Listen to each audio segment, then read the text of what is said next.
Taylor. And he's going to have the first down at about the 38.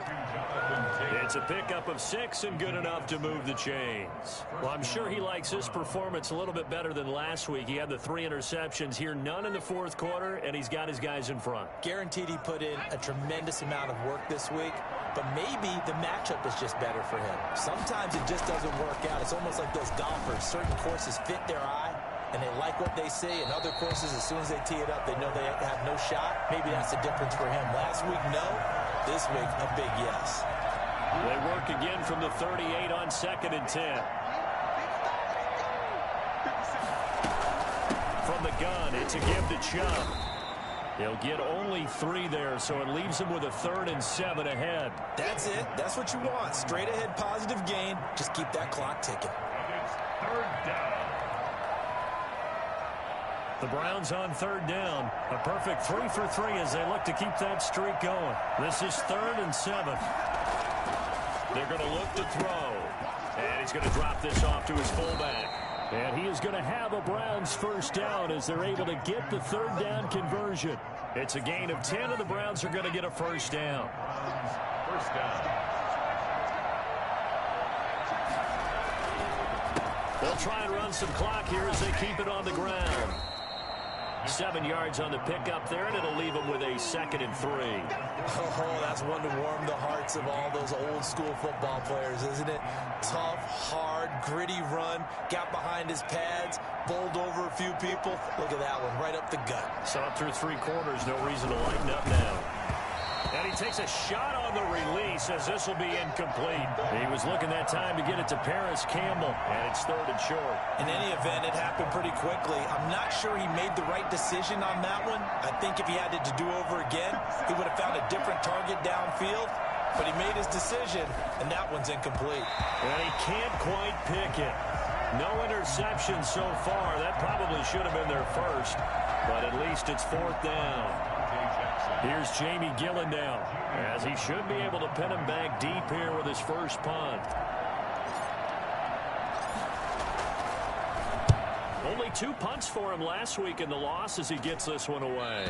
And this is going to be ruled out, I think, just inside the 20. Yes, it will. Side judge calls it at the 19-yard line. This Carolina offense at the line, ready to go. And that 5-game win streak is ticking away here in the 4th quarter. Just haven't been as sharp in this one. And that'll be incomplete. We do have a penalty flag down, however. Let's see what that's about.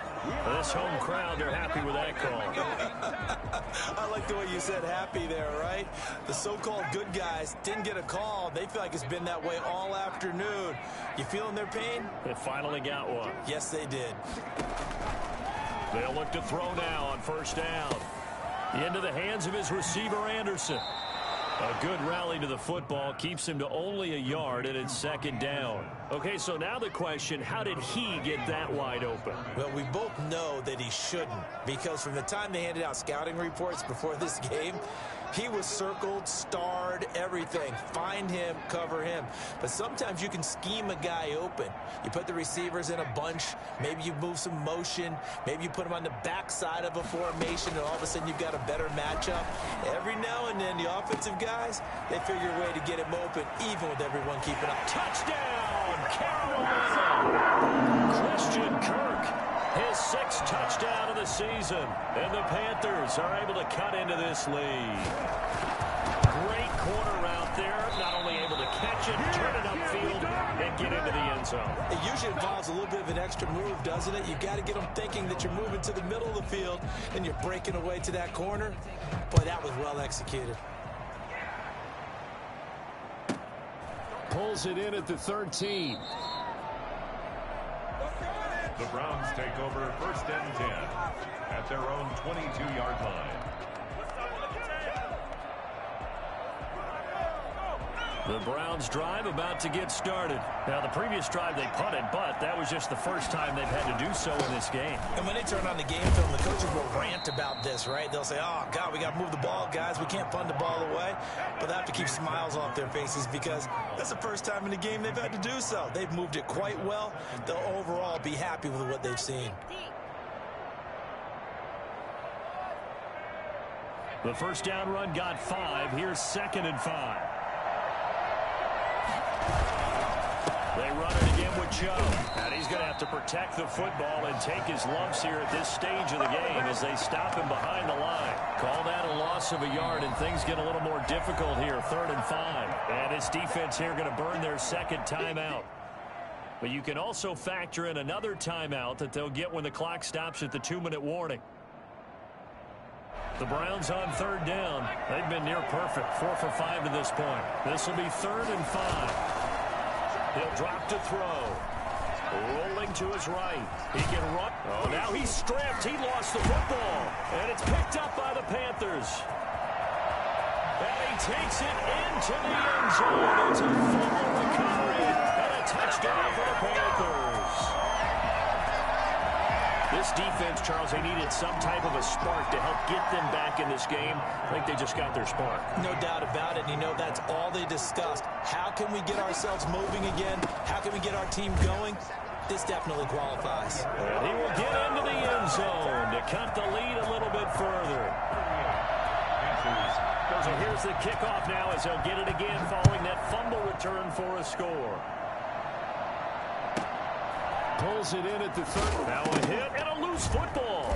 And it's picked up by the Panthers. When you kick off and you go downfield and get the ball back, that's what I call a great opportunity. In a one-score game, I always circle, and you know this, but in my play-by-play sheet, I circle big plays. It could be turning points. This could be a turning point. Did you put a second circle around this one? This is pretty big. I put a star.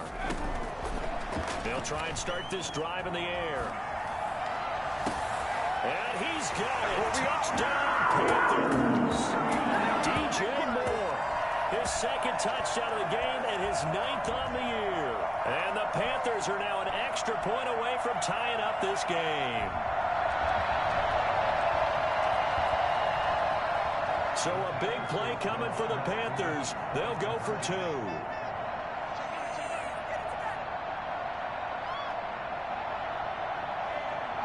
And they go with McCaffrey. They're going to try and run for it. And he is in for the 2. I still can't believe they went for it, but they've got themselves a lead here late in the ball game. Joey Sly now to kick off after the touchdown. A fairly short kick from the 14. And he's going to get this across the 20 as he's out of bounds at the 23. 3-yard line.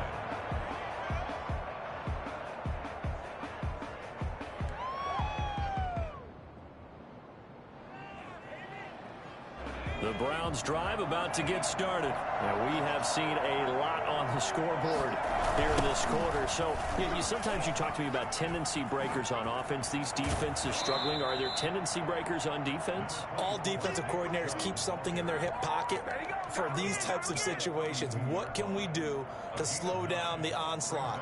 But the biggest thing is make sure these guys encourage each other, pick themselves up, because right now, it's been a really tough ball game trying to stop these offenses. Oh, it really has, especially as of late. Back to throw.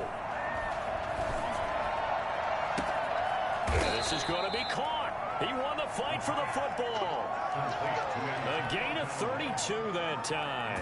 In a 2-minute drill, we often talk about taking care of the football, but sometimes it's just a matter of who wants it more. How about him going up top on a 50-50 ball and taking it away for a big play?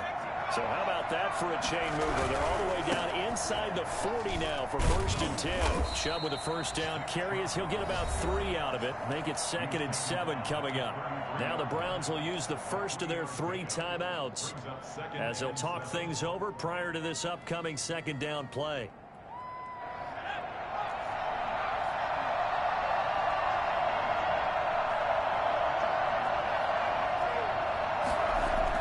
He'll look to throw. Now a desperation throw deep downfield. And this is caught. Touchdown, Cleveland. Those are the types of plays in these moments they were hoping for from this young rookie, able to put him up here in the 4th quarter. How about the kid? You just mentioned it, the 4th quarter. This is when you have to make those winning plays. That's what he just did. Doesn't ensure anything, but he certainly gave his team a heck of a chance, didn't he? Here we go now as we get set for a big two-point conversion. Here's Chubb to try to run it in. And he will get into the end zone for the 2 points, and that helps. That gives him a 7-point lead. Panthers 39. Set now to kick this one away, and off it goes. This one taken just inside the 10. And a good return as he'll be stopped just shy of the 30-yard line.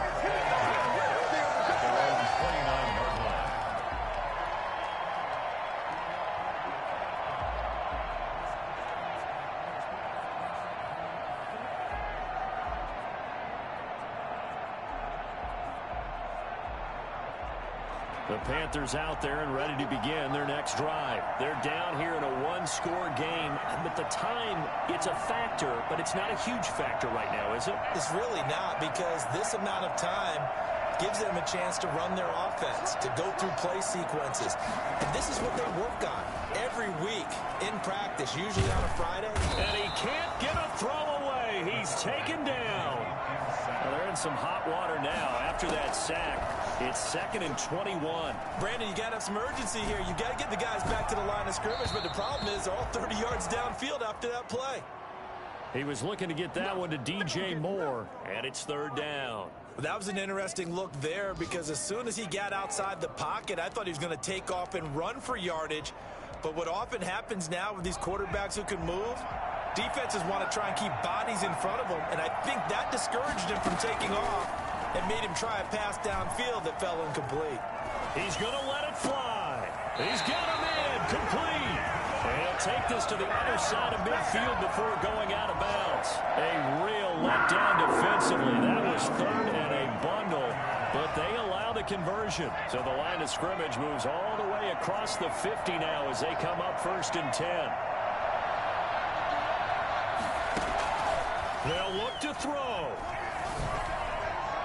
And that will be incomplete with a clock showing 18 seconds now to go. He was trying to go back to Moore there. And now it's 2nd down.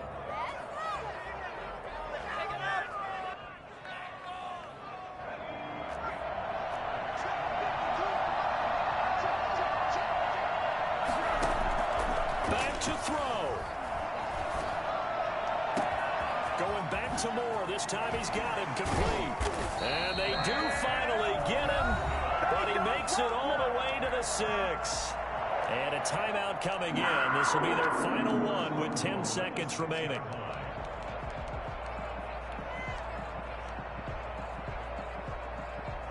Now a chance to make that big play really hurt. It's 1st and goal just outside the 5.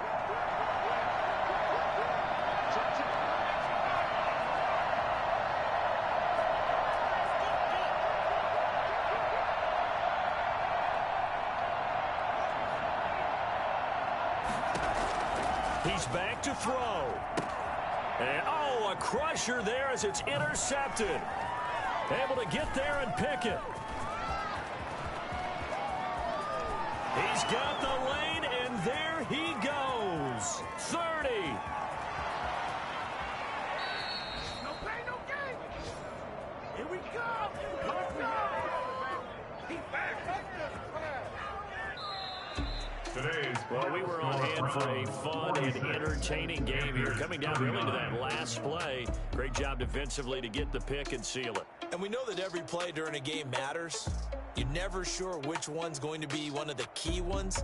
But at the end of the game, when you analyze it, 3, 4, 5 plays are going to be the ones you focus on. And that last play was one of them. The last shot had to take it, and they came up with the interception and sealed their victory. So for the Browns, they'll finish the first half of the schedule dead even at 4-4. And they'll get another road test next week as they head to Baltimore to take on the Ravens. Meanwhile, for Carolina, they dropped just their 2nd game so far as they fall to 5-2. And they'll try to get back on the beam next week as they'll head to Tampa to take on the Bucs. So for our entire crew, alongside Charles Davis, I'm Brandon Gaudin. Thanks for watching, everybody. We'll see you next time.